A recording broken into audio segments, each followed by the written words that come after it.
Hi friends, welcome to सुजी पाठशाला। आज आम सामाजिक विज्ञान अध्ययन और भारत आम पृथ्वी अष्टम श्रेणीर प्रथम अध्यायर क्वेश्चन आंसर आम आज डिस्कसन करवा। प्रथम अध्याय कौन? प्राकृतिक संबल और तार व्यवहार। आज आम यही विषय क्वेश्चन आंसर करवा। एक नंबर क्वेश्चन कौन रही? आमे आज जहाँ को नवीकरण योग्य संबल बोली भावुचे ता आसंता काली को किपरि नवीकरण अयोग्य होइजिवो। एई घटना को रोकिया पई केउ केउ पदक्षेप निया जाई पारिबो लेख। एटा यार एक नंबर अच्छी। तो प्रथम विषय एक क्वेश्चन अच्छी 1 नंबर रु 5 नंबर। तो आमे ए 1 नंबर रु 5 नंबर पर्यंत क्वेश्चन रे लिखिबा। तो एक नंबर आम उत्तर कौन लिखा ना? जदि आम नवीकरण योग्य संबल जेपरिक जल मृत्तिका और जंगलर व्यवहार अतिमात्रा एवं अव्ययी भाव करवा तेबे ताहा प्रदूषित बा नष्ट होइजिवो एवं भविष्यत पाई अव्यवहार्य बा नवीकरण अयोग्य परि होइजिवो। उदाहरण स्वरूप भूतल जलर अत्यधिक व्यवहार जोगु जलस्तर कमी जाउची। याकू रोकिया पाई कौन पदक्षेप नबा ना? जलर अपचय रोकिबा एवं वर्षा जल अमल करिबा। व्यापक गछ लगाइबा जेमिति वनीकरण एवं जंगल नष्ट हेबारु रोकिबा। मृत्तिका क्षय रोकिया पाई पदक्षेप नेबा एवं रासायनिक सार बदल जैविक सार व्यवहार करिबा। हैला, ये सब कले आमे कौन करि परिबा ना? ए जो हमर जो नूतन थिला जेरा कहा जाउथिला कोन नवीकरण जिनस को आमे केमिति आउ थरे व्यवहार करि परिबा, है कि नहीं? तो 1 नंबर बुझी पारल। एबे 2 नंबर को जीवा। 2 नंबर क्वेश्चन कौन? 2 नंबर क्वेश्चन थिला मनुष्यर सेवार आसुथिबा 5टी परिसंस्था कार्यबळीर नाम कुह। माने मनुष्य जो 5टा परिसंस्था काम रे आसे 5टा ना कुह। तो मनुष्य को साहाय्य करता 5टी परिसंस्था कार्य है प्रथमतः अम्लजान प्रदान। तो ये अम्लजान प्रदान किए मैंने करती ना? उद्भिद मैंने आलोक शोषण प्रक्रिया द्वारा आमको श्वासक्रिया अम्लजान दियंती, हाँ कि नहीं? गछ नथिले आमे कोन बंची पारथांतु? कहीं गछ पाखरु आमे कोन पाउछु? अम्लजान पाइछंतु। तापर द्वितीय तो खाद्य वस्त्र जोगाण। हाँ, यही खाद्य वस्त्र जोगाण आम क्या पाखर पाचु? परिसंस्थार आमको शस्य फल पनीपरिया और कपा आदि मिलता है। जदि आम परिसंस्था न उद्भिद जगत बा प्राणी जगत जदि न ताले मनीष कौन बंची पार ना? केबे भी नुहे। जलचक्र और नियंत्रण जंगल एवं परिवेश पुष्टिपात कराइबारे साहाय्य करती है।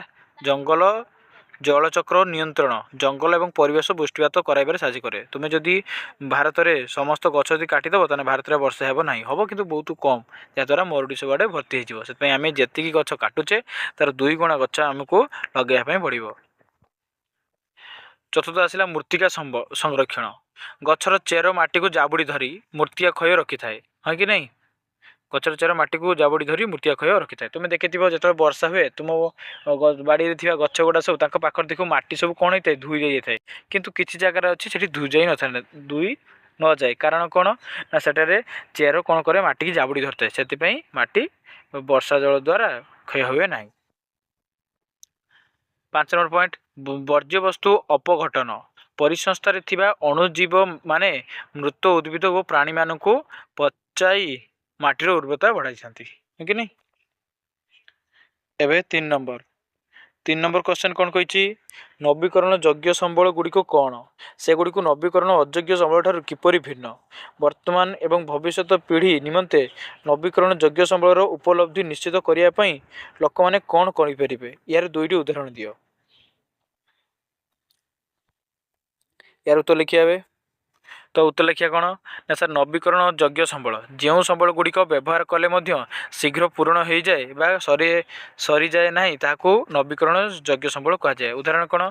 सौर शक्ति, वायु शक्ति, पवन शक्ति, तो जल शक्ति एगुड़ा को आम नवीकरण योग्य कहीपर मैंने पुणी थे व्यवहार कर।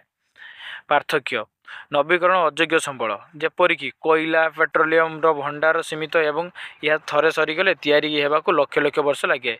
किंतु नवीकरण योग्य संबल सहजरे सरी जाए ना। लोक मैंने करिपारुथिबा 2टी कार्य विद्युत शक्ति पाई कोयला बदल में सौर शक्ति बा सोलार एनर्जी अधिक व्यवहार करवा, जलर सुविनियोग करवा और जल उत्स गुड़ी प्रदूषण मुक्त रखा, है कि नहीं?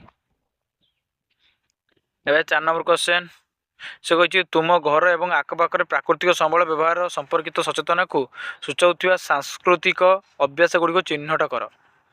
तो यार उत्तर लिखिए। तो उत्तर आम कौन लिखिपर ना आम समाज और संस्कृति में प्राकृतिक संबलर सुरक्षा पाई अनेक अभ्यास रही जपरिक तुलसी और बटवृक्ष पूजा गछलता को देवता ज्ञान करी पूजा करने द्वारा आम परिवेश और गछ संरक्षण वार्ता दे था। नदी और जल पूजा कार्तिक पूर्णिमा और अन्य पर्व में नदी व पुष्करणी को पूजा करने जलर महत्व को दर्शाए। रज पर्व समय माटी पूजा यह द्वारा वसुधा व मृत्तिका प्रति सम्मान और तार सुरक्षा विषय सचेतनता सृष्टि हुए। 5 नंबर आमर आवश्यकता सामग्री उत्पादन समय क्यों विषय गुड़ी को प्रति ध्यान देवा आवश्यक। तो कौन सी उत्तर लिखा कौन सी सामग्री उत्पादन कला बेले निम्नलिखित विषय प्रति ध्यान देवा उचित। प्रथमतः संबलर सुविनियोग यथा कंचामाल और प्राकृतिक संबलर जेपरिक अपचय न हुए।